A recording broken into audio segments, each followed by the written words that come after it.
ni yaari wa fewndo ko mbilewu ngun hanno yaade ɗon ko fewndo on tuma tawi faatu hino juulude hino torade on tuma non Musa ngalɗi inni ko honno nene an wawata waɗirde ɗum ɗo ko nene an tigi gerantalam ɓe ngowa wata yejjutu laykugol vidéo on si tawi a abonike si tawi non a abonaki wona ko satti ko ɗo memata si a pari memude ɗon ara layka vidéo on ɗo merci beaucoup. Assalamu aleykum wa rahmatullahi wa barakatuh. Haray hande kadi hewtiɗo ko taali e tinde Pular TV ɗo haray on fo on salminama haray hila weltano on moƴƴa miɗo yi'ude hiɗon abonade moƴƴa hiɗon laykude vidéo ji ɗin moƴƴa hiɗon commentude haray hiɗen salmina ɓe wonɓe windande en ko commentaire ji haray en fuɗɗora e ɗon Hajja Fatoumata Dioum depuis ton e Espagne haray ɓe salminama ekkiten ɗon hombo Haruna Ly Madi Boubou City kamɓe kadi ɓe jarnama ɓe weltanama e hombo kadi Mamadou Bari Sita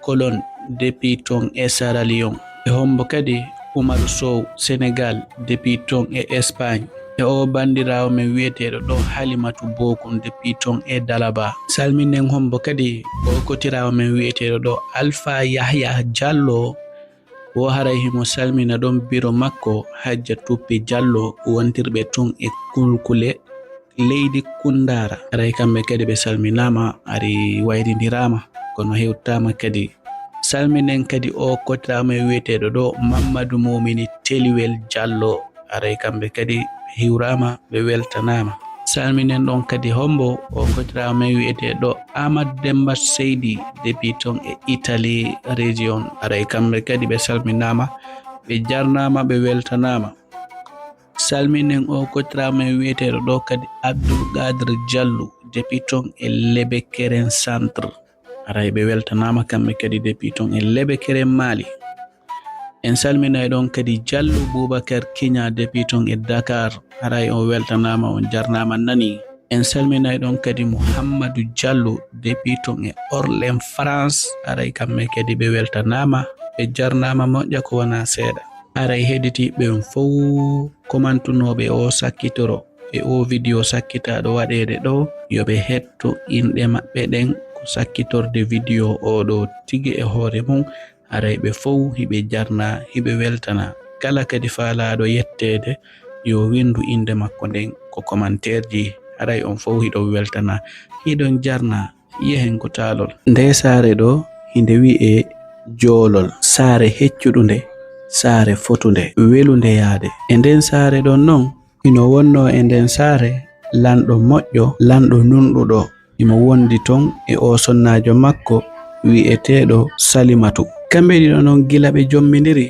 ɗum heɓi duuɓi heewɗi hiɓe wondi e nder ɗin duuɓi ɗon fof Allah arsi kaali Salimatu ɓiɗɗo ko noon yaari ha tawi ɗum lanni metutude lanɗo on e hino ko o lanɗo ko o yewtowo fof nana ko o yewtowo fof jaɓa hande o hana yahude o mula hara o accali lontotoɗo mo ɓaawo makko e hinole Salimatu o ɗo o ƴoƴi o woni mawɗo debbo joni sukunu makko ndum foppu rawni peng duuɓi makko ɗin towi tawi noon wona ella Salimatu sabuna kanko kadi himo wadde kala ko o wawi fiituyo o lanɗo yiɗumo teddinamo jonnitamo hakkeji makko ɗin fuu kono tawi hakkille o lanɗo e wino e o sonnajo makko mo jombono heɓi duuɓi Allah arsi kaali ɓe ɓiɗɗo jemma kala jemma nde Salimatu eɓɓi yahugol waloya ko modi makko lanɗo on inna o hande hiɗa wawi waloyade ko samburma sabuna hakkille lanɗo on gayni yaltude e Salimatu lanɗo on watti watunode yili e jiwɓe ɓen ko saare ton o watti ɗaɓɓude mo o jomba ko noon ɓe woniri ɗon e nder duuɓi seeɗa tun lanɗo on jombi ɗiɗo jombi tato haa timmini nayo on tuma o wi'i yo Salimatu immo hoota ko fulawa maɓɓe wonoya ton ɓaawo nde Salimatu immade hoota ko fulawa wonoya ton sabu ɗum ɗon woni haa o monani kala gorko mo o yi'i ko hooti ko fulawa ton tawi Salimatu fewndo o wonno ko lanɗo on goɗɗo no ƴettuno ɓiɗɗo mum okkimo inni fiyo ne'umo o dankomo o wona ɓiɗɗo makko Salimatu jaɓi ko kanko e makko wonduno e on suka ɗon ko pale ton haa suka on janɗi ɓaaɓe arti ko fulawa o ardori on suka ɗon kadi. Tawi joni ala hay e hunde ko o waawi sabu namodi makko jombi rewɓe nayo. Ɓe rewɓe nayo ɗon fow ko fayɓe ko fewndiɓe. O wawata innude o yahay ɗon o nawlira e ɓen ɗon. E hoore ɗum o ɗa dambuɗe ɗen fow fermike sabuna ko ha nayo gorko okkayo jombu. Awa ɓaaɓe arti ko fulawa ga o jogiti o suka hino inne Musa. O jogitimo ha satti. O jogitorimo wa ɓiɗɗo makko o tambitimo. O anniyi oɗo hay e goto wawata hejude hakkunde maɓɓe sabuna o ala ɓiɗɗo. Modi makko accitimo sabu angal ɓiɗɗo. Ko kamɓe waddata piiji ɗin fow ko kamɓe soƴƴitata ko kamɓe hirtodata. Salimatu fillitanomo tampay ko yagal makko fow ko honno o wonano gerdede ko honto o yahayno ko kanko e hombo wonno gore. Ko non ɓe wontiri ha Musa woni sagata yottiɗo sagata timmuɗo. Ɓayehi ha Musa heɓi duuɓi 20 ko fawi o watti yaltude jinda. E nder ko jindata kon o watti yiwde jiwɓe welayɓe mo. O fuɗɗi anditude imo hani jombude. O watti yewtude e jiwɓe fi dewgal hakkunde maɓɓe.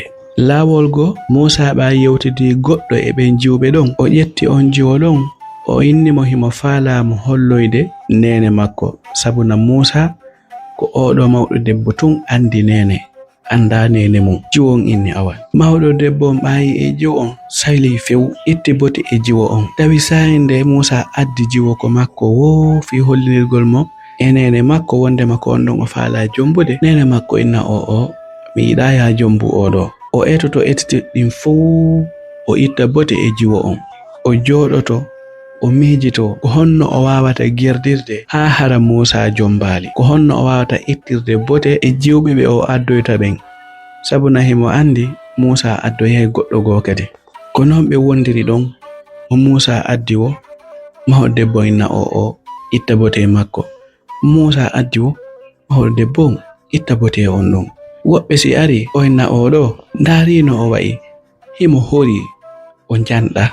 O addoya goɗɗo go kadi maho debbo inna oɗo tinde makko nden hino janɗi himo ɓawli kadi. O addoya goɗɗo go kadi maho debbo inna oɗo o ala sokundu himo raɓɓiɗi e ma kadi.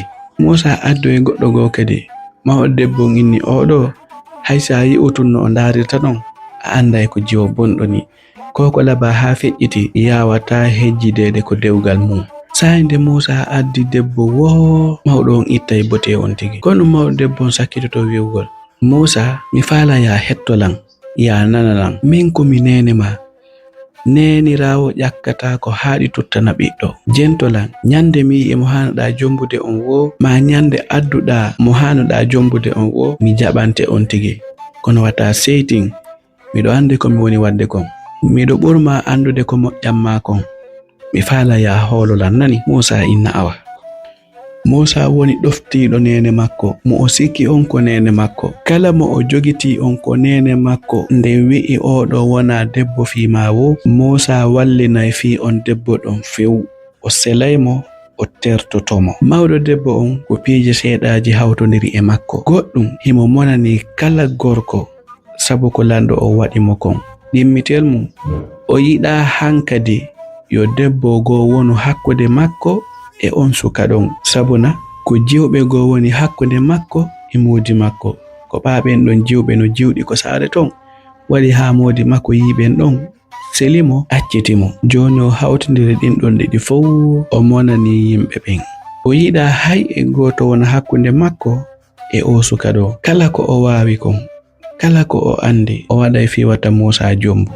Kanko himo jogiti wondema nyande Musa jombi wo haray fi makko on fayda gasi. Haray Musa hajatake e makko yewtidata e makko wondata e makko. Jogitotomo ɓako mawɗo joni naɓe yewtutuɓe ma heɓata feere wondugol e makko. Ko sabu ɗum waɗi o accata Musa jomba sabuna himo huli weddagol wona kanko tun.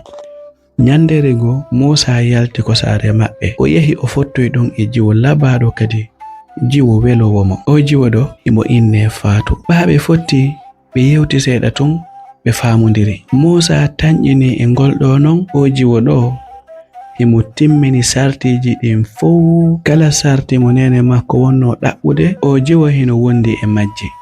Tawi non o jiwo ko o njulajo nun ko saare maɓɓe ton, njulajo andaɗo mo yimɓe bu'i ande. Yimɓe saare nden ɓen fof fayda hino andi mo sabu wawgol defugol makko e ɗuɗugol kiliyanɓe makko. Wona ɗum ɗon tun, jiwo on ko jiwo labaɗo, jiwo fotuɗo, ko o neɗɗo moƴƴo kadi. Jiwo on kadi ko jiwo marɗo teddungal, o teddinay fof, mawɗo e paykum. Gila Musa e o jiwo wi'eteɗo Faatu andiniri tawi ɓoyiti seeɗa, ko kamɓe ɗiɗo tu woni yewtude e ɓiwano lebbi seeɗaji. On tuma non Musa anniyoyi inni e ngol ɗo non miɗo faala ƴettude Faatu oɗo mi naɓa mi holloyamo nene. E nder ɗen balɗe ɗum tun Musa ƴetti Faatu yaadi e makko ko maɓɓe. Ɓa kanko e Musa ɓe ari haa ɓe hewti. Faatu yi'u tun nene Musa jicciki tan hewriɓe teddiniɓe. Ɗum non ngalɗini mawɗo debbo on moƴƴa, himo punni nokku ngoto, himo ngalɗi himo ndaara. Haysa yi'u tun mawɗo debbo on no o woni ndaarirde non, a anday oɗo wona weltiɗo ni. Himo miijito ko ɓernde makko moyna e harangol ɗo kadi Musa addanan jiwogo kadi. E nder ko mawɗo debbo on miijoto ɗum, Musa fuɗɗi kisan wi'ude nene hande non hilan ardi ɗo e welo ngo mi anda ko honno fotata. Miɗo weltori moƴƴa ko mi ardi e o jiwo ɗo kon, o yi'i kadi no o hewrori on non. Oɗo non ko wi'ete ko Faatu, ko jiwo ne'iɗo, jiwo marɗo teddungal, jiwo kelɗuɗo. E hoore ɗum ɗon fof kadi ko jiwo wawɗo defude o mo yi'oton ɗo. Min non haray hila wewli, hila weltori moƴƴa yi'ugol oɗo o woni sonnajo am, hara o defanay on nyamete welowo on. E joni non ko honno yiruɗon oɗo kadi? Musa landori needi e teddungal. Wa fewndo on tuma mawɗo debbo on hino ponni nokku ngoto, ko hay o ala nanude ko Musa woni haalude kon. Himo miijito ko honɗum e ellaje, ko honɗum e bote o ittata e o jiwo ɗo haa hakkille Musa yalta e o jiwo ɗo. E nder ko ɓe dari ɗon tun hiɓe yewta, mawɗo debbo on jogiti kisan hoore nden, faaminkini wondema hoore makko nde Musa woni. Himo faala majjintinde ko Musa e Faatu ardi kon, mo faala majjintinde ko Musa wowli kon kadi. Himo innude hoore makko nden hino muusude mo, himo tampi moƴƴa. Himo inna bobo an o wallan hoore ande muusi, wallan mi jooɗo, wallan mi tanƴini tun nawnare o kikelan ɗo joni. On tuma tun Musa aani woni nene o habbe mi yaami ndaranda on si mi heɓay lekki. Ɗon e ɗon Musa dogi kisan yalti ino yaade ɗaɓɓoygol lekki. Wa fewndo on tuma Faatu naatino ko nder suudu, hino mooɓita,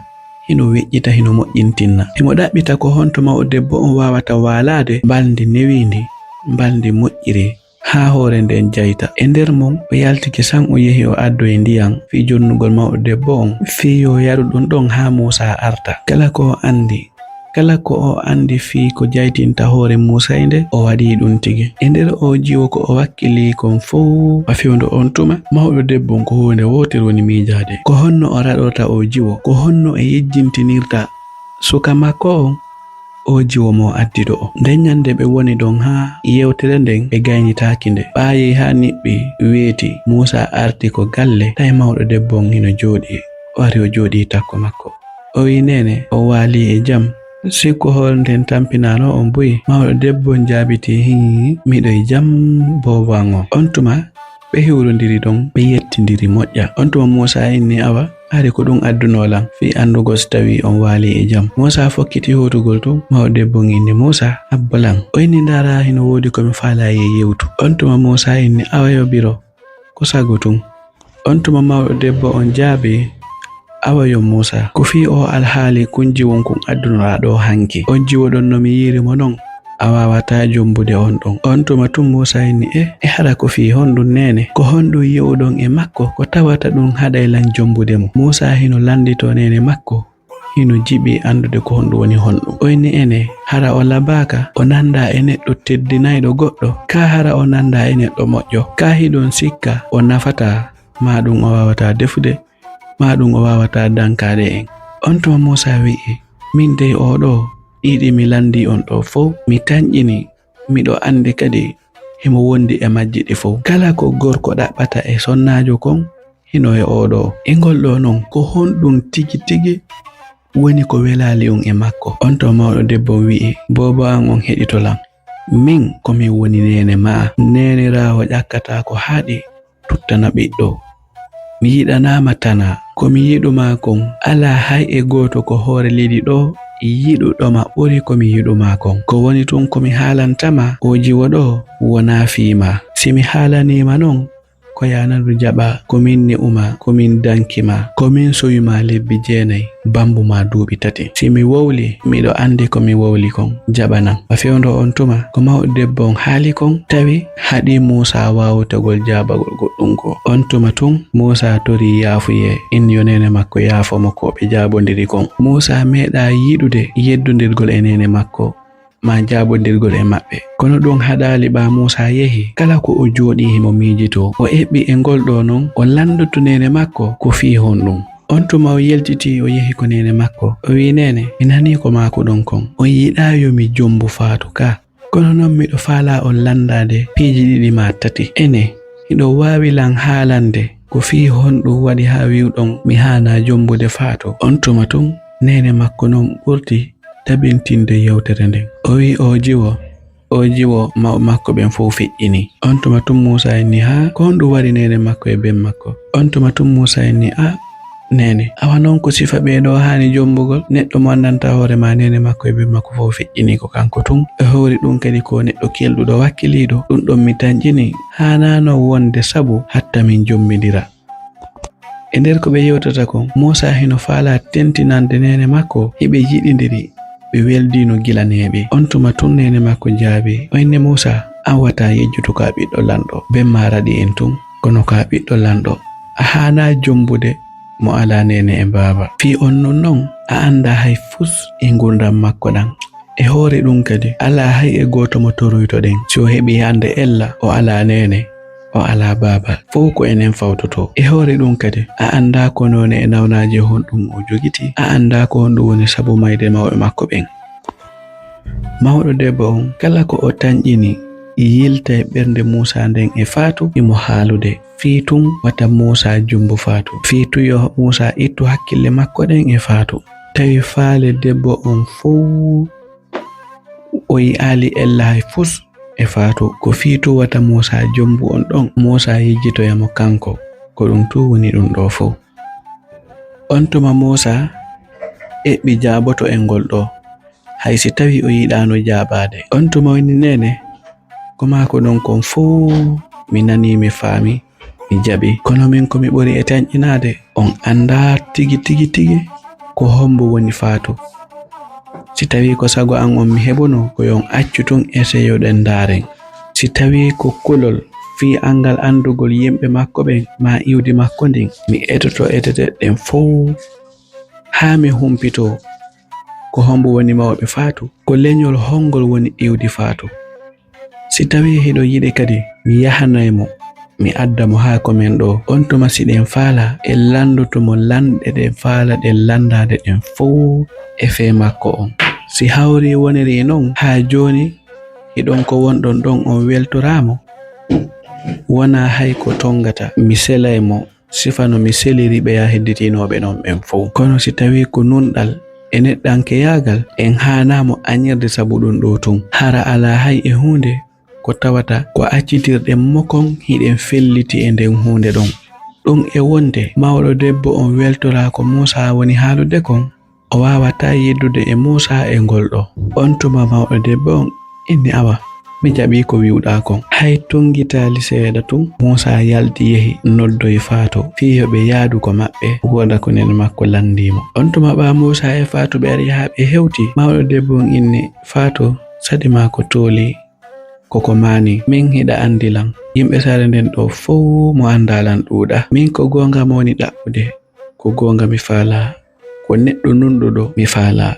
Mi yiɗa fenanowo lan, mi yiɗa yawotoɗo neɗɗo ko neɗɗo teddineɗo bani adama mi faala. Haray ko min wi'i yo Musa nodde min no mi yiruma ni mi tanƴinaki dewgal wawa wonde hakkunde ma e o ɓiɗɗo an ɗo. On tuma tun faatu jaabi e biro fi honɗum ɗum haray. On tuma mawɗo debbo on jaabi fi honɗum ɓiɗɗo an o wawatamo jombude sabuna ko a aliyatimajo, a ala nene, a ala baba. Hande si tawi meɗen faala andude ko homɓe woni tigi leñol ma ko honto iwɗa, mi wawata andude ɗum e hoore hoolare.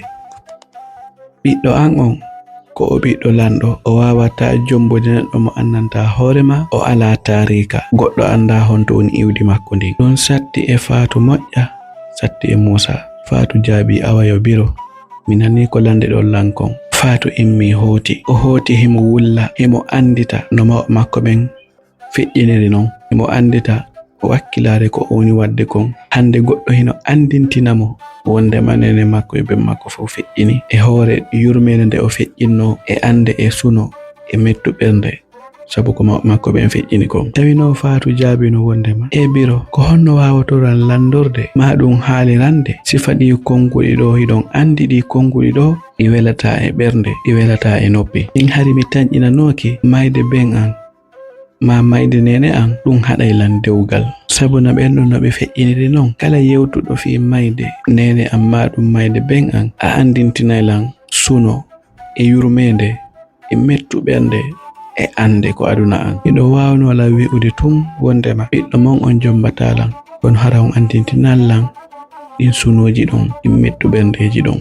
A fewndo on tuma on debbon hino miijito, hino inna jaka mi ɓurtini seeɗa, jaka mi haalirayno ni. E nder ko miijito ɗum ɗon imo ɗaɓɓita kadi ko honɗum o wawata jabade o jiwo, hara jiwo on seytinali ɓuri ko seytini ɗo kon. On tuma o inni Fatou hettolam bobo an on, hiɗa laba hiɗa foti, mi nani indema hiɗa moƴƴi, kono ɓiɗɗo an on ko ɓiɗɗo lanɗo. O wona o worɓe ɓe annanta hoorema ko ni nalaniɓe, ɓe fotata ni tun ko hoore laawol ɓen ni. Sago an komi faalete kon ɓiɗɗo lanɗo, ɓiɗɗo an jombata debbo mo ala nene, ala baba, wona fima antum.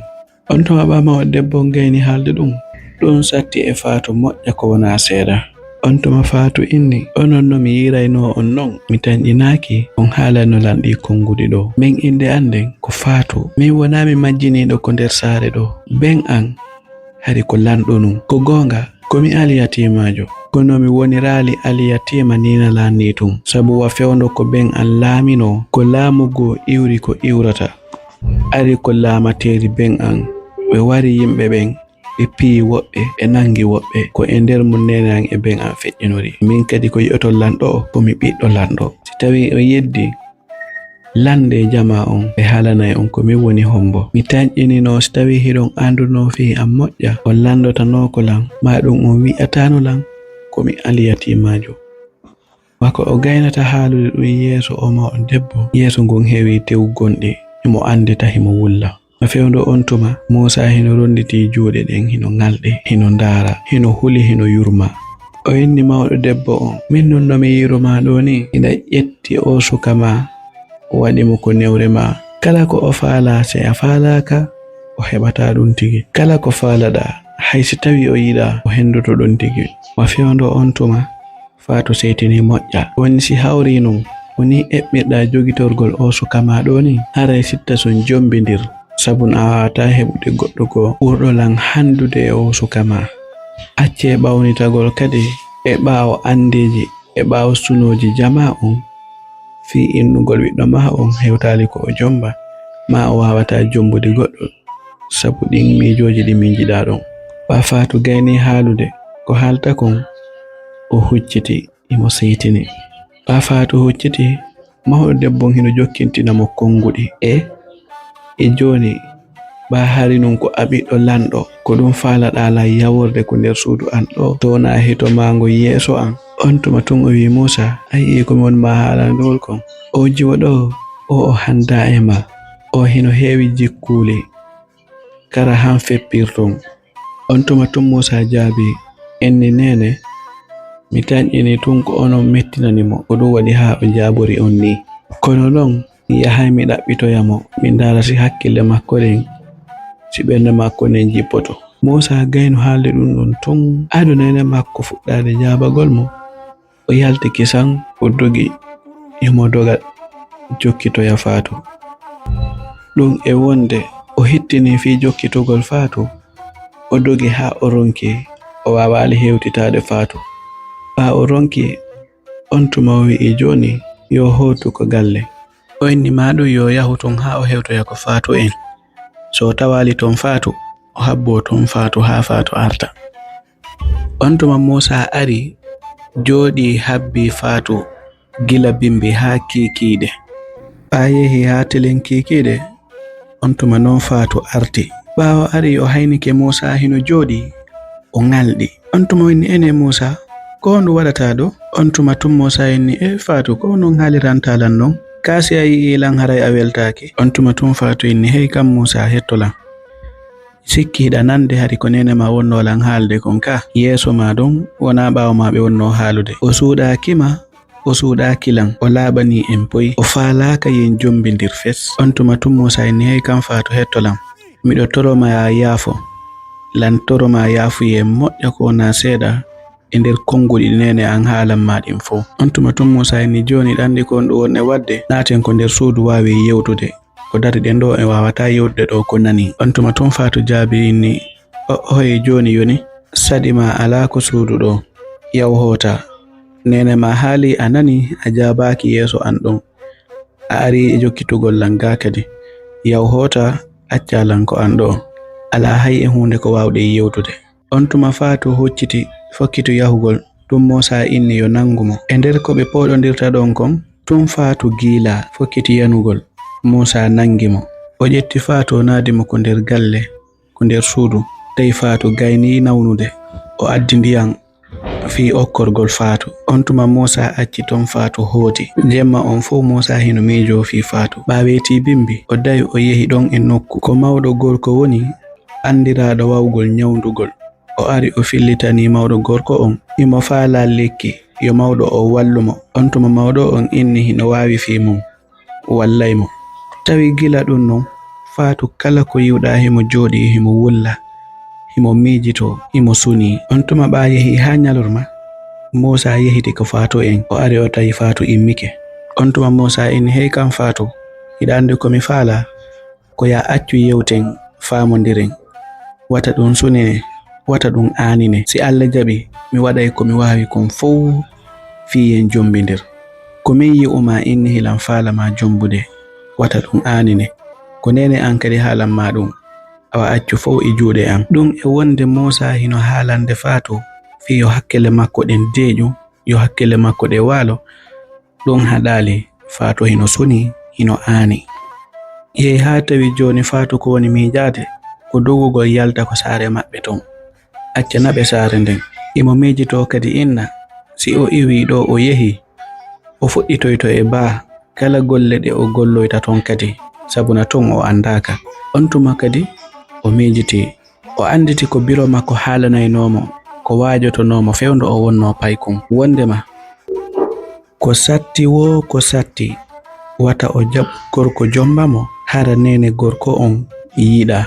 O anditi ɗum kadi ɓurtimo aaninde e hinole himo felliti nene Musa yiɗamo few o hollimo o laaɓanimo yeeso Musa kadi nyalorma teɗɗan e nder ɗen balɗe ɗon fow ko e nden ande ɗon e gonsuno ɗon e nden maapare ɗon o wondi. Tawi non kala ko Musa waɗi fi weltingol nene makko ɓatun nene makko hino andi ɗum ɗon fow ko fituyo jaɓu o jomba Fatou ko Musa waɗi wo nene makko itta ella. Hara mawɗo debbo hino inna pellet min a ngalɗinilam Musa hilan jiɓi andude ko honno wawɗa an. Musa tubani nene makko ƴeeji nene makko ha ronki mawɗo debbo on jaɓali. Sayinde Musa faala haalande nene makko fi Fatou wo mawɗo debbo on inna ohoye mi wata haalanan fi on debbo ɗon ɗaɓɓu ko haalnalan hara wona fi on ɗon. Musa waɗi ko waɗete kon fow kala ko o anduno hino wela nene makko o waɗi kono ɗum haɗali nene makko jaɓali few. On tuma Musa miijitoyi inni joni yo yahu o haalnoya mawɗo gorko on ko saare maɓɓe ton laamiɗo on ko saare maɓɓe ton hino gasa on ɗo wallaymo ha nene makko jaɓa. On tuma ɓawoni e ɗen balɗe ɗon Musa immi yehi ko mawɗo on ko lanɗo saare nden on ɓawo hewti o fuɗɗi fillitanade lanɗo on ko honno feƴƴiri. O inni lanɗo on aray ko jantun addilan haako mon ɗo on min hino woodi ɗo debbo no woodi ɗo jiwo momi yiɗidiri momi faala jombude on jiwo ɗon non ko jiwo moƴƴuɗo, jiwo kelɗuɗo, jiwo marɗo teddungal. ɗum e wonde jiwo on ko jiwo moƴƴo mi hollidirimo e biro am inni o hoye mi wawatamo jombude.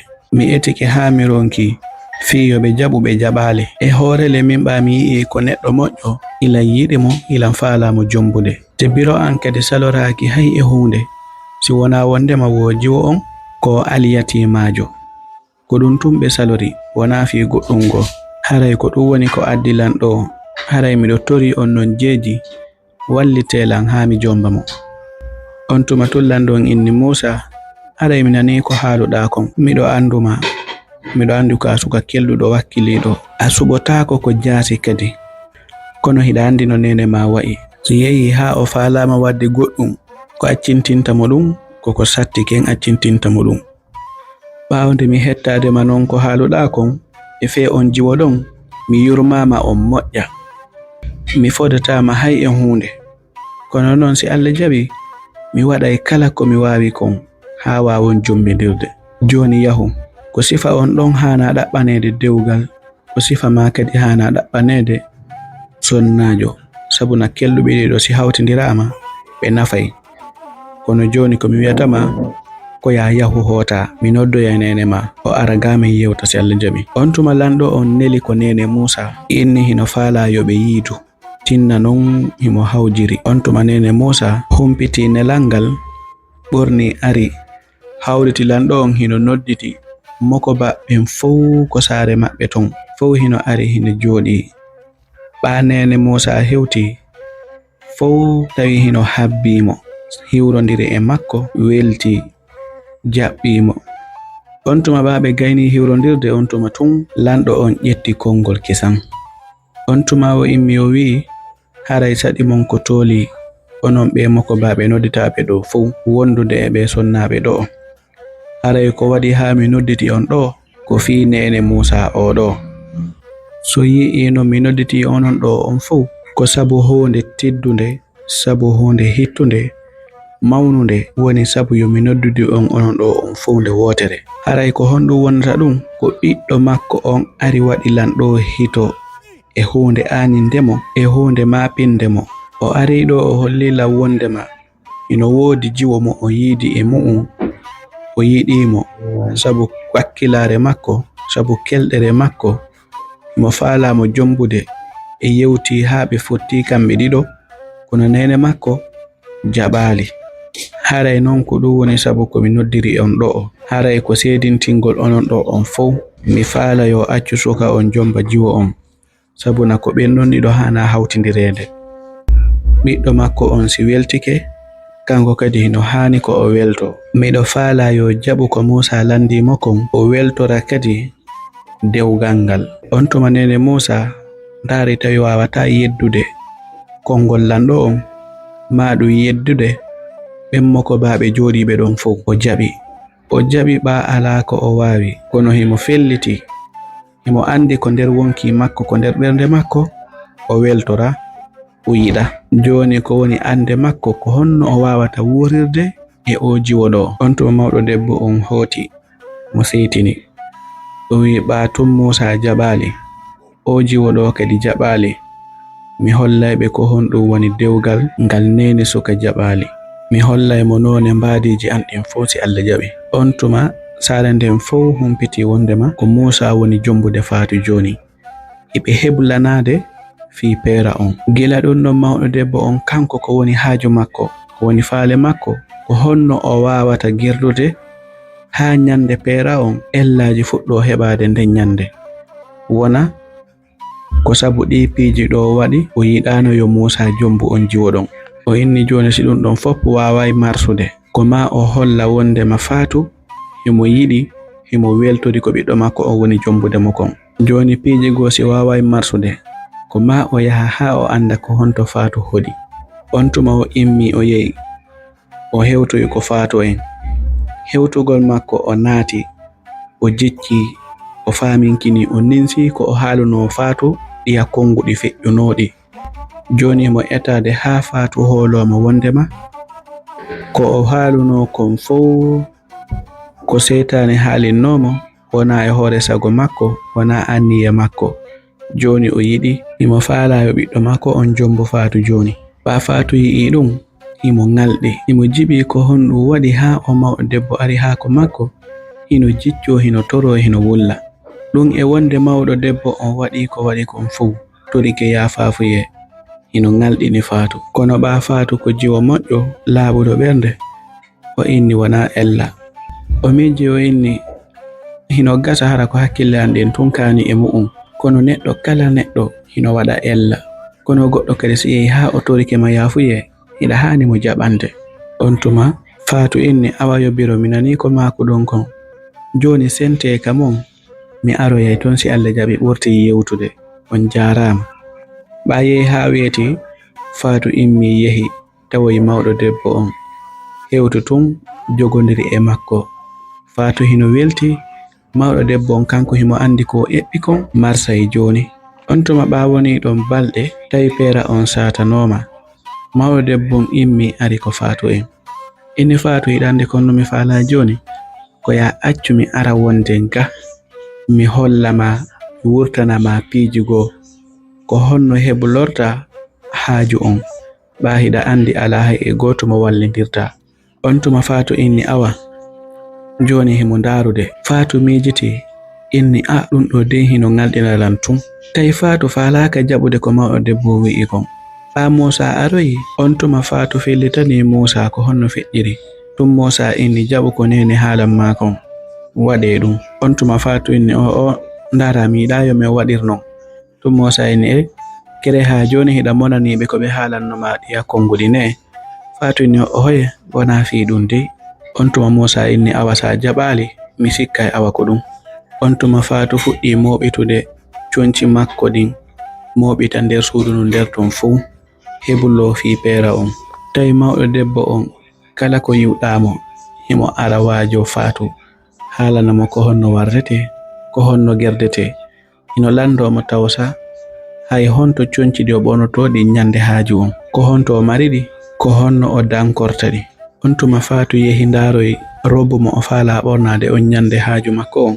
O ɓorni o ari fi hollugol mawɗo debbo on. Faatu hino welti, hino andi mawɗo debbo on si yi'i tu weltoto. Ɓa mawɗo debbo on yi'i ko Faatu ɓorni kon, o weltinkini, o faminkini himo welti moƴƴa, himo weltani moƴƴa Faatu.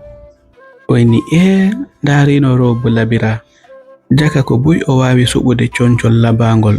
Na merego ɓiɗɗo an on hino haɓɓiti ko oɗo tun jombata. Sa yi'u mawɗo debbo on hino welto, hino mana Faatu, a sikka e hara himo weltori, kono himo andi ko honɗum o mari ko ɓernde makko. Kono Faatu kanko o anda hay e fus ko honɗum mawɗo debbo on fondi, ko honɗum mawɗo debbo on eɓɓi. Ɓawo yi'i to mawɗo debbo on weltike, kanko kadi o welti, o wewli moƴƴa sabu ko yi'i ko mawɗo debbo on jaɓi dewgal ngal ha gasi kadi hino welti, hino weltori haaju on. On tuma o ɓorti, o ƴetti robo on o nattimo o maroyi. Wa fewndo on tuma o mawɗo debbo hino kambana Faatu, himo inna awa ɗo joni komi faala kon heɓoto joni. Ɓami humpitike ko honto robo on woni, ko honto ko ɓornoto ko ñande haaju o woni. Ɗo haaju feewi. Ɓa yehi ha ɗen balɗe ɗon peera on ɓattike. Tawi mawɗo debbo o watti walude ko Faatu ton, o accay ha jemma o immo ara himo jinda nder ton, ndaara, linya, ɗaɓɓita. Himo ndaara tun ko honɗum o wawata bonnirande Faatu ñande haaju makko on.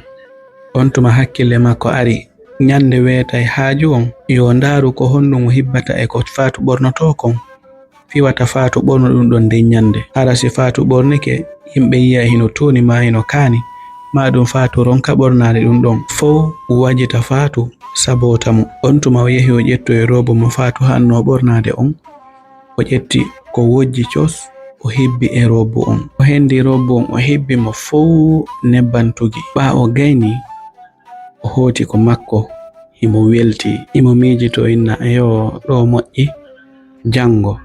Si weeti o inni o ƴettoy o robo ɗon, o taway jaka ɗum ɗon ɓornotako, e hino ala ko o ɓornode nden ñande, bana ɗum ɗo waway iwde. O ɓurti hoolade ɗum ɗo tu waɗay ha ɓiɗɗo makko on huto Faatu seeɗa, sikka ko weltindare makko maɗum ko salteyagal makko tunini robu makko on nden nyande. On tuma ɓa yehi ha weeti Fatou inni joni o yahu o ƴettoya robu makko on e wondude e goɗe makko ɓen o ɓorno o eseya ɓe yi'a. Ɓawo ari o yi'i nokku ko o mari ɗo robu on ɗon ɗum ɗon foppu hino bonnita, o nangi hoore makko nden kisan o andi goɗɗo luttimo ton. On tuma o aani o maapi moƴƴa e hinole ko nden nyande woni haaju on. Gore makko ɓen ari ɓe landimo robu on o ɓornimo, tawi robu on fo hino wojji coyi nebban tugi. Gore makko ɓen hino ndaara hino lando ko honɗum waɗi, ko hombo waɗi ɗum ɗo ko conci makko, kondo wedditori ɗum kanko ha ɗum ɗo waɗi. On tuma Fatou jokki e wullugol. On tuma ɓa Musa humpitike ɗum o yehi kisanko nene makko o haalani nene makko o inni mi nani de wondema ko Fatou hanno ɓornade kon hino hibba nebban, min non ɗum ɗon ngalɗinilam. Tuma o debbo fonti juuɗe inni kisan a yi'i ko mon ma haalangol kon, hino ko monno ma haalande kon, ko an tun yi'i mo sikki ko neɗɗo beɗɗuɗo neɗɗo marɗo teddungal o beɗɗa, sina ɗum o wawatano wedditade ha ko ɓornoto ko nyande haaju makko on, ko nden nyalade ɗon ɓuri mawnde e nyalaɗe makko ɗen fo o weddito ha goɗɗum waɗa ɗin conci ɗi o hanno ɓornade nyande haaju makko on. Hino kon no mami haalande kon neni rawo ƴakkata ko haɗi tuttana ɓiɗɗo, simi haalanima jogi to miɗo andi ko mi haalan ma kon. E hinole mawɗo debbo hino andi tigile ko kanko waɗi ko waɗa kon, wona goɗɗo go ko kanko tigi. On tuma Musa immi yehi tawoy Fatou, tawi Fatou hino aani hino suni o hewti o nangi Fatou fi wallintingol mo ɓernde makko nden jejamo. On tuma Musa inni mi humpitike ko waɗi kon ɗum ɗo wona ɗum ɗo woni ko woni kon, wona robu o woni haaju on, wata seytin ɗum. On tuma Fatou innimo min de hila ngaldi ko no ɗum ɗo woniri. Fatou hino inna min mi anda ko no ɗum ɗo woniri. E nder ko ɓe yewtata ɗum kon woni seeɗa tun mawɗo debbo ari hino moosa.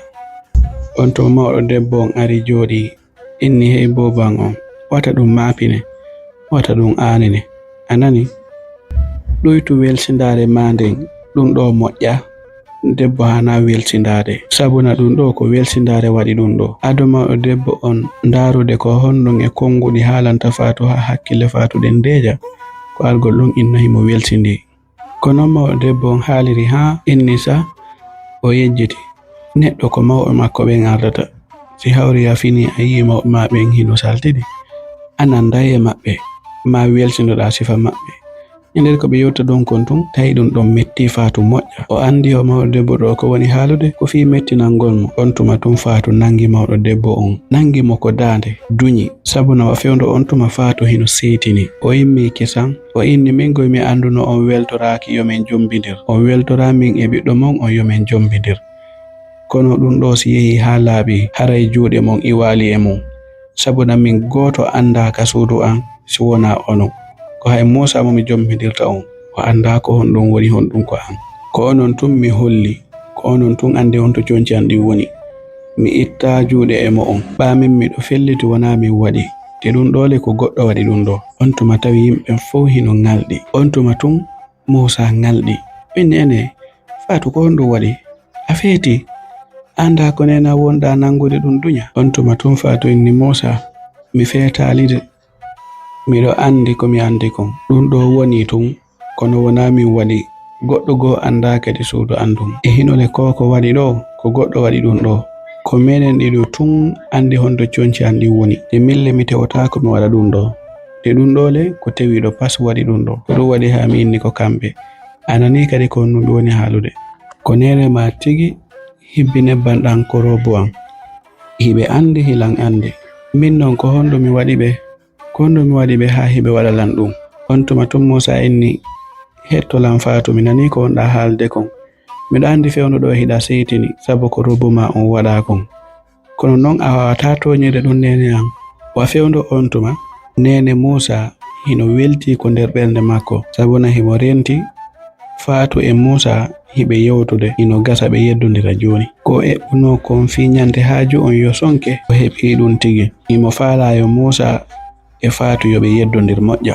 On tuma mawɗo debbo on faminkini ha joni hino suni mi o inni kisan ene Fatou ko honno wawɗa lan toñirde min mi waɗata ɗum si min ɗaɓɓata ko moƴƴinanteɗa mi ɗaɓɓata ko bonnanteɗa ko honno mi wawata bonnirde robo ma mo ɓornota on iɗa andi ko ɓiɗɗo an o wonma jombude iɗa andi le ko naɓaynolan ko ma ton ko fino ɓurtira beɗɗirde halnama ya woncitu ya muɓutu ya woppu ya loto ko ɗum tun naɓaynolan ton kono wona yagol ton fi bonanoygol ma ko honno wawata lan toñirde nde hunde ɗo on tuma jama on wonnoɓe takkuɗon ɓen fof mo kala ngalɗi e ko Fatou waɗi ɗon kon on tuma wonnoɓe ɗon ɓe woɓɓe fuɗɗi wiwde haysi tawi ko mawɗo o wanno ɗum kono Fatou hanano mo nangude dunya hanano mo kadi innude ko kanko tuni robbon ɗum ɗon hakkille jaɓa ɗum e hino hande ko peera ɓiɗɗo makko on ara ko yo bonnan ɓiɗɗo makko on kadi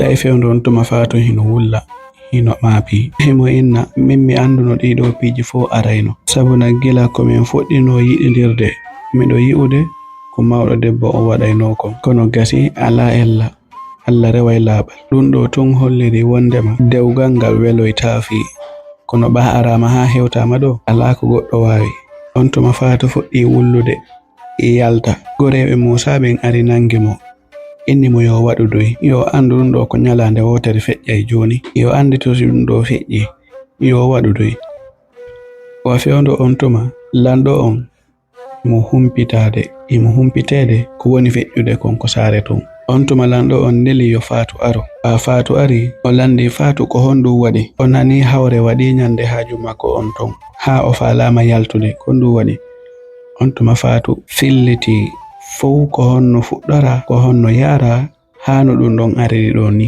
o inni hay e goto anda ko conci an ɗi wonata si wona min e esiraɓe am ko hanki nyande weeta e peera on mi wayri ndaroyde mo hande ɓa weeti mi moƴƴintiniki ha moƴƴi mi ari fi ɓornagol mo mi ndaari mi tawi himo hibba nebban ko ɗon e ɗon hakkille an ɗi yehi wondema ko kamɓe tigi hibbi nebban an ka robo an wona goɗɗo go sabuna miɗo andi ko honno min fuɗɗodiri ha fewndo ɗo ko Fatou haali ɗo kon lanɗo on tigi hino ngalɗi imo andi kadi ɗum ɗo hino yaawi ko watta ha goɗɗo seetina on tuma o inni wattunor tuyile hino gasa anday ko hombo waɗi harana oɗo mawɗo debbo kono noon min komi wiyatama ko ya wonu ko ya yahu wona ko dewgal ma muññoɗa lanɗo on kadi fodi mo inni wondema wallitotomo ha dewgal makko ngal ñiiɓa ha dewgal makko ngal tabita o jogitike mo sifa no o jogitorta noon ɓiɗɗo makko reedu o inni yo Fatou yahu si ɓuri ɗo seeɗa o nelanaymo lanɗo on dari ha ɓe ɗaɓɓunoyi Fatou robbugo kadi ɓe nelani Fatou ari ɓawo ari lanɗo on haalani Fatou inni mi ɗaɓɓanima ko ɓornoɗa wata ano komi wi'uma mi jogitortoma ɓiɗɗo am on tuma Fatou ɓorni ari on tuma non peera on fuɗɗa fijede jama on fow noti ɓernde Fatou waali mawɗo debbo ɓa humpitike ɗum o seytini moƴƴa kono hollirali saare nden fow hompiti wondema lanɗo on ƴetti Fatou kom ɓiɗɗo joni jogitorike Fatou wa ɓiɗɗo makko jama on non ɓurti notade ko haaju fow hino welti Fatou kadi hino welti on tuma Fatou ari goreɓe makko ɓen e woɓɓe goo kadi ari ɓorni Fatou ha laba robbo mo lanɗo on jonnunomo on o eseyi ha o tawi ɗo hino laba hino hawri jama on noti yimɓe hino fija hino jala peera o woni peera fotuɗo peera welɗo kamɓe ɗiɗo ɓe jombidiri tawi joni Musa e Fatou ɓe jombidiri ɗum e wonde nene Musa yiɗa weltora Fatou welti wewli non on tuma ɓa yehi ha haaju on fiƴƴi Fatou eggi ko galle ko o wonno ɗon o yehi ko modi makko ɓe wondi to wondigal fotugal wondigal welgal wa fewndo on tuma nene Musa kanko himɓe seytini tun himɓe moni o yiɗayo Musa woɗɗitomo o yiɗayo Musa yahu wonoya balɗe hara artali on tuma o fuɗɗi kadi miijitade ko honno o gerdata hakkunde makko e Fatou wowi hari ko kanko e Musa hawtayno soƴƴaari ko kamɓe hawtayno hirande hande e hino ɓe hawtata soƴƴaari ɓe hawtata hirande imo ɗaɓɓitude ko honno o gerdata haa dewgal Musa ngal bona. On tuma ɓaawoni ɗo lebbi tawi Faatu sowike.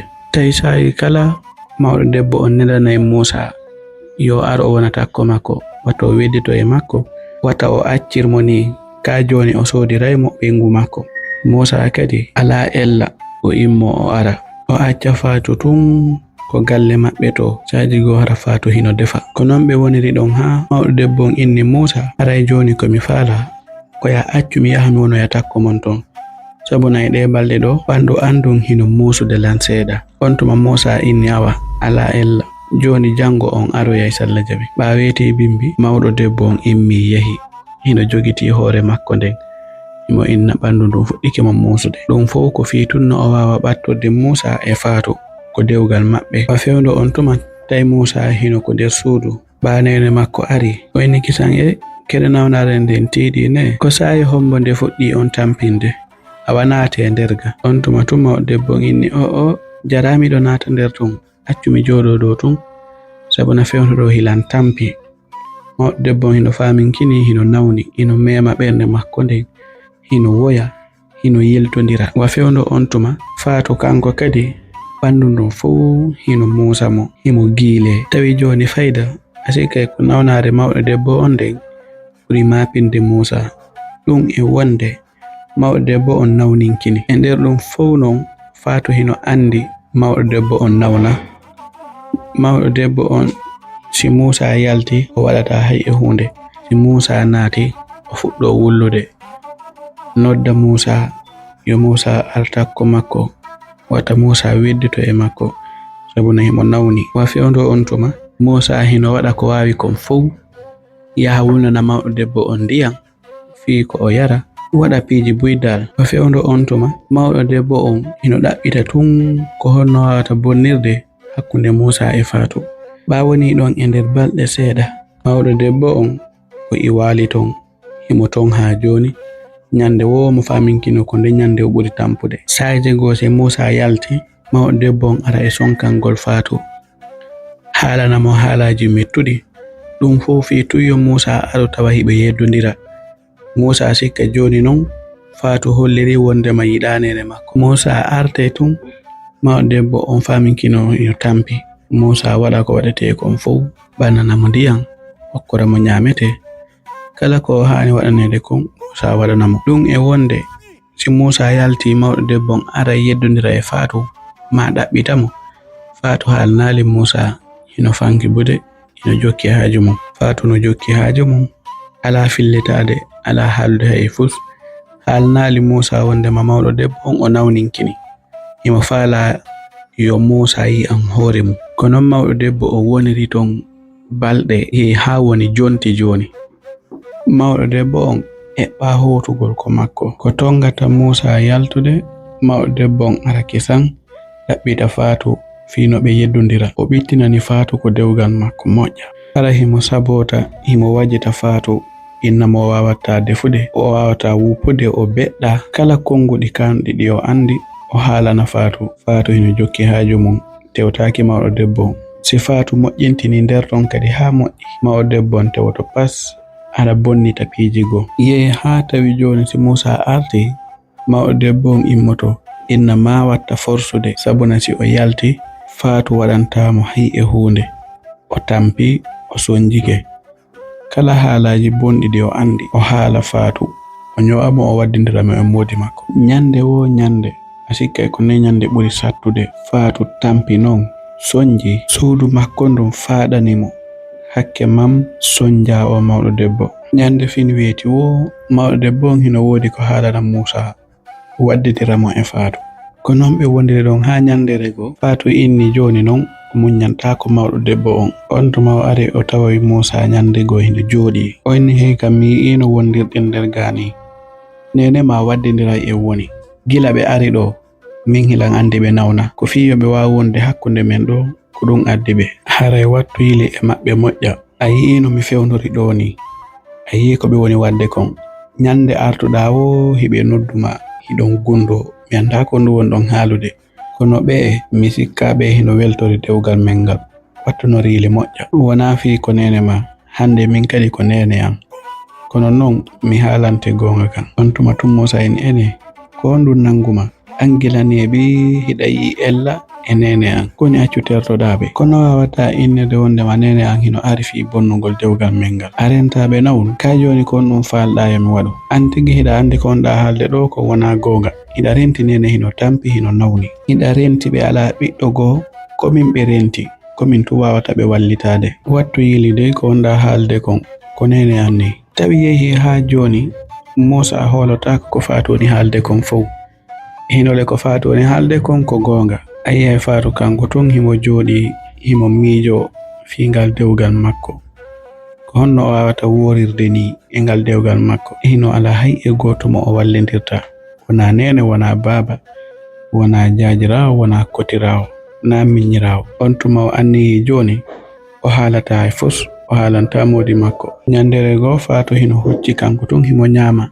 mawɗo debbo iwtiri ɓawo makko hino ara hinna ko ñaamugol tun dekkugol tun o wallata ɓiɗɗo an on nafatamo ko ñaamugol tun woni haajuma ɗum ɗo noon ngalɗinali lan sabu noy lan andi wona a neɗɗo kelɗuɗo mawɗo debbo on ara e haala mo haalaji ɗi faalawo faatu jabotako ene jokki haaju mum yehi ha tawi joni faatu miijoto ko honno wawata gerdirde joni ko yo iwko dewgal makko ko honɗum o wawata wadde sabuna o sonjike o lettike modi makko darali fihi mo sowi esiraɓe makko kadi darali fihi mo sowi ɓe alamu ɓottinande e hinole faatu hino andi Musa ko neɗɗo moƴƴuɗo ko woni tun ko nene makko woni moƴƴa ko kamɓe woni darade darande ɗen fuu fi tun bonnugol dewgal maɓɓe ngal yehi ha tawi hewti ko faatu firtoto ɗon jonnon mawɗo debbo on hino miijitade ko honɗum wawata wadde honɗum wawata wadde ko tawata yeddindiraymo hakkunde makko e faatu ha Musa raɗo faatu on tuma o inni joni o waɗiray ni o naɓay faatu ceerno ɓa fewndo ɗo faatu hino sowi hewti ko o firto mi naɓimo karamo ko joni komi faala kon fof wawai wonde sa yewhimo immo ko immoto ara o wona hakkunde an e ɓiɗɗo an on ko min acci kono heɗo simin seedi e ngol ɗo o fillotako ɗum on tuma ɓa weeti Musa yalti yehi ka golle mawɗo debbo on immi yehi ko karamokojo on o yehi ko on mawɗo gorko mandanta hoore ma takko ɗum fof hino hulimo karamoko ɓen fof hino nattanimo leɗɗe alarba e karamoko yagal ngal ha mawɗo debbo on hewti fillitani mawɗo gorko on karamokojo on fof ko honno o wondiri e ɓiɗɗo makko on e ɓengu ɓiɗɗo makko on ko honnum o faala wadde hakkunde maɓɓe on tuma karamokojo inni ɗum wona ella non kala ko faalaɗa si tawi tun a yoɓilan joddindi mi faala ndin mi waɗante ko faalaɗa kon wata hulu on tuma mawɗo debbo inni ɗum wona ella non haala nan komi faala kon ko embere jelu mi adday mi yoɓete aray min non komi faala wona wo ko ɗuuɗi wona nawningol mo hino gasa o jaytoya wona feetingol mo hino gasa o ndikkoya ko ya waranammo fi makko gasa few kono non ɗum ɗon ko hakkunde men enen ɗiɗo tun wonta on tuma mawɗo gorko inni ɗum wona ella ko ɗum tumi ɓuri wawde joni haalanan inde makko ko honno o wi'ete on tuma mawɗo debbo on wi'i wona ko satti wo ko faatu o wi'ete on tuma karamokojo on fuɗɗi windude ko windata kon ɓa o gayni windude o yehi o naatoyi ɗon e nokku o waɗi ko o waɗata kon e inde faatu nden ɓa o gayni wadde ko o watta kon o ari o tawi mawɗo debbo on o inni golle ɗen gasi e nder balɗe 3 a yiyay komi haali kon nani ɓa ɗum ɗon gasi mawɗo debbo on immi hooti hino welti himo miijoyna ko hanno mi anda ɗum ɗo gila neeɓi honno mi anda ɗum ɗo harayɗo nini uttanino lan harayno mi sonjoraki ni nden ñande ɓa yehi ha neɓɓi tawi faatu kanko tun himo waali ko e nder mum faatu hoyɗi ko hulɓini o maƴi jemma ɗon himo lakka himo aani himo huli jonci makko ɗin fof hino selbi woccu lakkere hakke manko o huli ko koyɗol makko o fewndo on tuma Musa kanko nde ñande ko nene makko to o waaloyi sabuna kanko mo jogiti nene makko hino nawni ha joni e hino faatu hoyɗi ko hulɓini o immiki kanko tun jemma himo huli ko ɗon e ɗon o immi jemma ɗon o fuɗɗi juulude toro Allah himo inna Allah a yi'i komi fewndi ɗon a yi'i no mi wona gerdirede non a yi'i koyɗol ngol holluɗa langol kadi ala hay e goto mo mi ɗaɓɓirta ballal si wona an wallitolam. Ko antu wawata mi wallitade, ko antu mi holori, ko antu mi ɗaɓɓirta ballal, ko antu mi ɗaɓɓiri ballal kadi. Nene an wura, ben an wura, ayi ko mi woni ɗon eno mi wondirano. Miɗo torima ya dandam boneji ayɓe an ɗen fow min e o ɓiɗɗo an omo mi sowiɗo. Fewndo kam mi fewndi ɗo mi holaki e ɓeɓe mi wondi ɗo. Tentini non ɓe esiraɓe an ko non Fatou joɗori ɗon hino toro, hino du'o, hino juula. Ɓa yehi ha weeti tawi non ko mawɗo debbo wonno yelade ko. Hande no woni gonga. O fuɗɗi keso'ude museni ko hoore makko, fuɗɗi keso'ude nawnare hino arde e makko. E ngol ɗo non ko gonga tigi, hoore nden hino musudemo, reedu ndun hino musudemo, ɓernde nden hino musudemo. Ɓandu makko ndun fof wuli himo diwna. Ɓa Musa haynike e ngol ɗo nene makko ngalɗi kanko tigi. O andi e ngol ɗo non nene makko nawni. On tuma o ari kisan o nangi nene makko o memi hoore nden. O inni ko no waɗi? On tuma tun o inni ko mi gayni nyamude ko ɓengu ma defanilam ɗo kon do. Ɓandu an ɗum fof fuɗɗi musude. Mi anda ko honɗum ɓengu ma waɗi ko nyamete ga. Kono ɗum ɗo falama lal lorrude. On tuma tun Musa ɓurti seytinde. O ari kisan o tawi Fatou. O nene Fatou, ko honɗum waɗɗa nene an? Ko honɗum waɗɗa ko nyamete nene an? Ko honɗum waɗɗa ko nyiri nene an? On tuma tun Fatou landiti ko honɗum waɗi? Min hay fus mi waɗali ton de. Min hay fus mi waɗali ko boni ko nyiri nder ton. Ɓa min kadi ko ndi nyiri mi nyami. On tuma tun Musa fuɗɗi sonkude. Inna yaltu ko nder galle an ga. Yaltu ga sabuna mi anda ko non falanaɗa nene an. Gila ne ɓe hiɗa haalanalan nene an wondema ko ɗum ɗo e ɗum ɗo. Yaltu nder ga. Musa fuɗɗi mo sonkande wikko. O nangi Fatou o duñi mo yaltinde. Fatou yalti hino wulla e hino sayde o firtoto nden ɓattike. Hande modi makko raɗike mo. On tuma o immi o yahoy ɗon nokkugo e kawtal maɓɓe go. O fillitani on mawɗo debbo ɗon ko honno feƴƴiri. ɓen ɗon inni mo ko saɗi makko ko tooli. O iwi ko makko wari ko makko wata o hulu. On tuma Musa fuɗɗi ɗaɓɓude lekkele ndara haako e ɗaɗi fi moƴƴinangol nene makko lekki. Kono ko waɗa o ala jaytude. Tawi nene makko hino ɓurta tun nawnude. On tuma Musa ɓurti non aanude, ɓurti hulde. On tuma o dogi o yehi o noddoy ɗon karamokojo goyo ar walla mo. On tuma ɓa Musa immiki ya hewti yeeso karamokojo. O fillitanimo ko honno feƴƴiri, ko honno woni yarude. Karamokojo on daranimo. Inni mo Musa, hey, wata tampin hoore ma ko nene ma falano wadde ko boni. Ɗum ɗo yiltiti e makko. Ida jombi ka nene ma hari faala gerude ɓengu ma fino o mayira o luttira ko reedu ɗon. Ko ɗum ɗon no yiltiti e makko. Sabuna a waɗa hino wadde du'aji hino juulude. Ko ɗum waɗi ha mbilewu ngun nangali mo. Ɓano ngu nangali mo ngu yiltitike e nene ma wata tampin hoore ma ko ni yaari. Wa fewndo ko mbilewu ngun hanno yaade ɗon ko fewndo on tuma tawi Fatou hino juulude hino torade. On tuma non Musa ngalɗi inni ko honno nene an wawata waɗirde ɗum ɗo? Ko nene an tigi gerantalam ɓengu an? Ko honɗum ɓengu an waɗi ha tawata matum ɓe geramo? Musa kanko tun himo haala ɗum. O yejjitino himo yeeso karamokojo on. On tuma tun karamokojo inni konko on ɗa haalde ɗon kon fof wona ɗum woni feere nden. Si a wallitaki nene ma o mayay joni. On tuma Musa inni jon non ko honno mi wawata wadde ɗo joni? On tuma karamokojo inni miɗo wawma jonde ɗo dey nasi.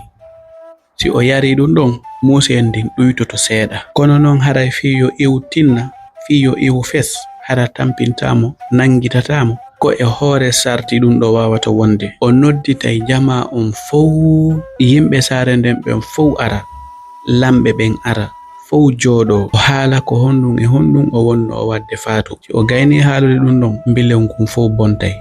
Si o waɗali ɗum non yeeso yimɓe ɓen fof seediti, si o maayi hande ko kanko wari hoore makko. Ɗum non haray ko e nder balɗe tati wawata wonde. Si feƴƴi balɗe tati haray ɗon kadi ko kanko wari hoore makko. On tuma mawɗo gorko on inni awa joni haɓɓom jonnama nasikin. O ƴetti nasikin o jonni Musa. Musa ƴetti ɗum ɗon hooti ari fuɗɗi ƴettude lekkikin okkora mawɗo debbo on. Tawi mawɗo debbo on gayni ronkude. Ɓa o gayni ƴettude nasikin hayfi seeɗa. On tuma Musa immi ɗon kisan kadi yehi ko lanɗo on haalanimo ko honno o wondiri e nene makko e ɓengu makko, ko honno feƴƴiri hakkunde maɓɓe. Nene makko hari no falano gerude ɓengu makko, gere on yiltitike e makko. kanko nene makko. O yehi non ɗon e karamokojo go o landike mo ko non itata ɗum ɗon. Karamokojo on haalanimo. O haalani Musa kadi ko honno mawɗo debbo on falano gerirde Fatou. Karamokojo on haalanimo kadi ko honɗum waɗi ha gere ɗen natali e Fatou. Sabu no wa fewndo on tuma ko mawɗo debbo on gerayno Fatou, hari Fatou hino juulude, hino torade Allah. Ko ɗum waɗi ha gere ɗe yiltiti e makko kanko mawɗo debbo on. O inni kadi karamokojo wi'i wosi ittay ɗum ɗon ko ma o noddita onon lamɓe ɓen e kala jeyaɗo ko saare ton o haala ko honɗum e honɗum o meeɗi wadde Fatou e hoore tooñe, ko ɗum ɗon ittata mbilew ngun e makko.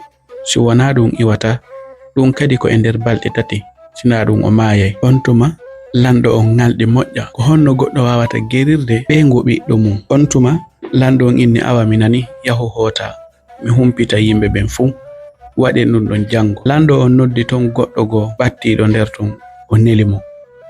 O inni yahu haalna jama on ɗum ɗo e ɗum ɗo. On o immi o yehi ko saare o nodditi jama on fuu. O inni lanɗo on hino nodditi en jango aray ko yo fuu tumbondir mawɗo e paykon debbo e gorko. Ɓa yehi ha weeti jama on fuu nooti ha ko lanɗo on heewi tew e ari heɓe habbodiri. Jama on ari jooɗi mo kala hino humpa ko honɗum woni honɗum. Honɗum nodditi ɗon jama on woni seeɗa. Lanɗo on ardi e ɓattiɓe mo ɓen ɓe jooɗi e julle. Tawi hakke manko yimɓe nooti ɗon kon haa ko yaasi fof yimɓe hino jooɗi. On tuma Musa e mawɗo debbo on ɓe aroyi. On tuma ɓa lanɗo on hayniki Musa e nene mum. Lanɗo on immi iwri fof inni saɗi mon ko tooli. Hande ko jantummi noddiri on ɗo hino woodi ko waɗi ko saare men nder ga ko hanuɗen humpitade en fof. Ko ɗum mi faala on humputude ko ɗum waɗi haa mi noddi on fof. Aray ko honɗum wonta ɗum kadi ko hombo humpitata en ɗum ko nene Musa. Hande en ɓoyude ɗo, hande en tongade ɗo, mi innay mo yo aru ɗo o haalana en ko honɗum o noddiri en. On tuma mawɗo debbo on ari hino suni hino aani. O inni saɗi mon ko tooli ko min waɗi hito e mo on. Ko honɗum woni ngon hito, ko honɗum woni sabu ngon hito ko hakkunde an min e ɓiɗɗo an on e esiraɓe an ɓeengu ɓiɗɗo an on. Mi attorata o oɗo wona o ɓiɗɗo an reedu o ko min ne'imo miɗo jogitori mo wa ɓiɗɗo an kono wona ɓiɗɗo an tigi tigi. Yimɓe ɓen fof ngalɗi. O inni ha ɗaali ɗon hari mi yiɗa yo jombu Fatou ko jombi Fatou mi weltora. Min kadi mi anni gila ɗo Fatou wonta e jam, Fatou ɓuttinta. Ko on tuma mi inni hilan nawni tawi wona gonga ko fiitunno mi ɓattoraɓe mi etono mi bonnira dewgal makko ngal. Ɓa mi ari mi wondi ɗo mi toñi Fatou o jabaki. Mi waɗi mo piiji mettuɗi fof o tewtaki lam. Nyandere go ɓa yehi ha o sowike. Mi immi mi yehi ko karamokojo on. Mi inni karamoko en miɗo faala yo geranan ɗo goɗɗo. Kala jawdi ko landi ɗon mi ittay. Min ko mi faala ko yo waɗanan ɗum. Ko on tuma mi yehi ko karamokojo on mi jonni mo inde ɓeengu o sukamo mi ne'i fi yo geranan mo o maaya. On tuma karamokojo on inni hino wawi wonde o moƴƴinanilam. Mi ari mi waɗi ko mi waɗata kon.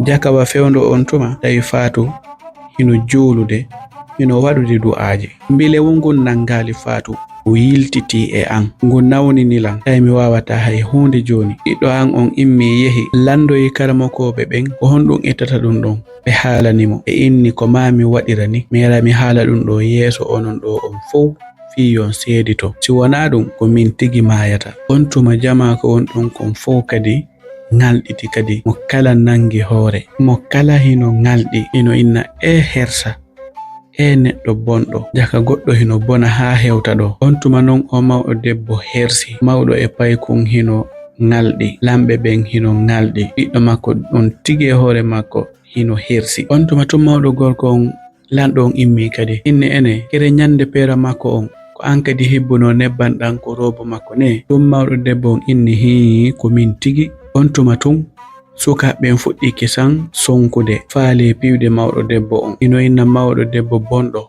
mawɗo debbo nyannejo. On tuma tun lanɗo on inni awa waɗen duy. On fof mi jarni on ko noti ɗon lankon. On fof kadi on nani on seeditanike hoore mum ko feƴƴi kon ko saare men ɗo. Ko wonno feƴƴude kon fof e yi'i hande ko kanko tigi ari yeeso ɗo filliti haali inni ko kanko wonno waddi ɗum ɗo e ɗum ɗo. Haray joni mo kala yo hotuko mum mawɗo debbo on fokkiti hotugol hino wulla yimɓe ɓen fof hino sonkanamo mo kala hino hutimo.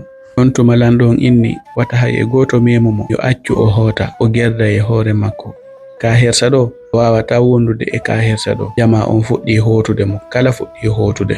on tuma Musa watti no riili hayni Faatu no wondi ɗon e goɗɗo goo e nder jama arɓe nder ton ɓen. Faatu tigi e hoore mum anda hay fus ko wona e mu'um. on tuma ɓa jama on fof hoti. Musa immi yehi tawoyi Faatu ko o woni ton ari jicci yeeso Faatu hino toro Faatu yaafuye o inni miɗo yaafini moƴƴa miɗo torima ya yaafolan mi wontino bunɗo ɓawo nde nene an hiɓɓade lan ɓawo nde nene an ɓattade lan moƴƴa aray lan torima ya yaafolan none no wonnon ɗe worirde non hakkunde men miɗo sonkanama yaka mi yaltay ton nene an sonjama ko nder suudu aray mi jejima ar hoten ar hota ko an yafanoɗa lan ko mi waɗi kon fof a yi'i hari mi anda. on tuma Faatu inni mi nani ko haalɗa kon miɗo andi a anda e mum hay e hunde. on tuma Faatu inni awa joni a yahay ha jango ara yaade mi yafanike ma. ɓa yehi ha niɓɓi weeti Musa arani Faatu. on tuma ɓaɓe arti ha ɓe hewti ka suudu Faatu wattuno riili moƴƴa o yi'ali ton o innunoɗo ko nene Musa tawi jaka mawɗo debbo on immike ɗon yehi e saare goo takko saare maɓɓe nden ɗon fiyo wonoy ton sabu no wawata wondude e kan hersa ɗum ko saare maɓɓe ton. o hersi ɓe ngum ɓiɗɗo makko on o hersi ɓiɗɗo makko on o hersi jama wondaɓe nder ton men kadi. on tuma Musa e Faatu fuɗɗi non wurude dewgal wi'etengal ngal dewgal ko wi'ete kon giggol ka dewgal. kamɓe ɗiɗo ɓe weldi moƴƴa ɓe ɓurti yiɗidirde. ɓa woni ɗon e nder balɗe seeɗa tun Faatu firti funeɓe worɓe ɗiɗo. ɓa Musa nani ɗum o welti o wewli moƴƴa kanko kadi. on tuma o tambiti ɓengu makko e ɓiɓɓe makko ɓen ɓe fuɗɗi wurde giggol e welo dewgal. aray taarika taalol hakkunde Faatu e Musa ngon ko ɗo haaɗi. aray on fof on jarama wato yejjuto abona gongol e partage gongol. aray yehen yetten ɓe wonnoɓe komantude e o video sakkitaɗo waɗede ɗo. aray en hiwroto ɗo kadi ɓe komantuɗe inde maɓɓe ɗen ka commentaire aray en fuɗɗoray ɗon hombo Gajjatu Diallo o salminama. en salminay ɗon kadi hombo o garanjo weteɗo ɗo Mamadou Diallo depuis ton e Sénégal e Amadou Ba aray kamɓe kadi ɓe weltanama e Ramata Ba kanko kadi o salminama. en hikkay ɗon hombo kadi Alseni Kante Leluma Korbe Nyegiri Dumum Bala wontirɓe ton e Sénégali Kermasar ɓe weltanama ɓe jarnama. en salminay ɗon kadi Aminata. en salminay ɗon kadi Mamadou Musa Diallo Malien. en salminay ɗo kadi Amadou Baylo Ba wohimo salmina ɗon Adama Hawa Ba wohimo salmina ɗon kadi Sadou imo salmina ɗon kadi Mamad Diang imo salmina ɗon kadi Alpha Umaru wohimo salmina ɗon kadi Abdullahi Bari.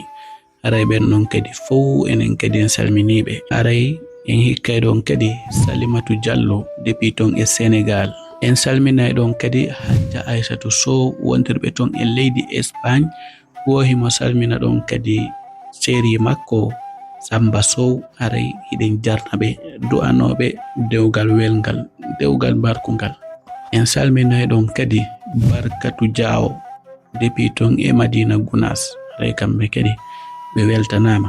en salminay ɗon kadi Aissatou Diallo depuis ton e Liberia. en salminay ɗon kadi Hajja Bari depuis ton e Madina Gounas.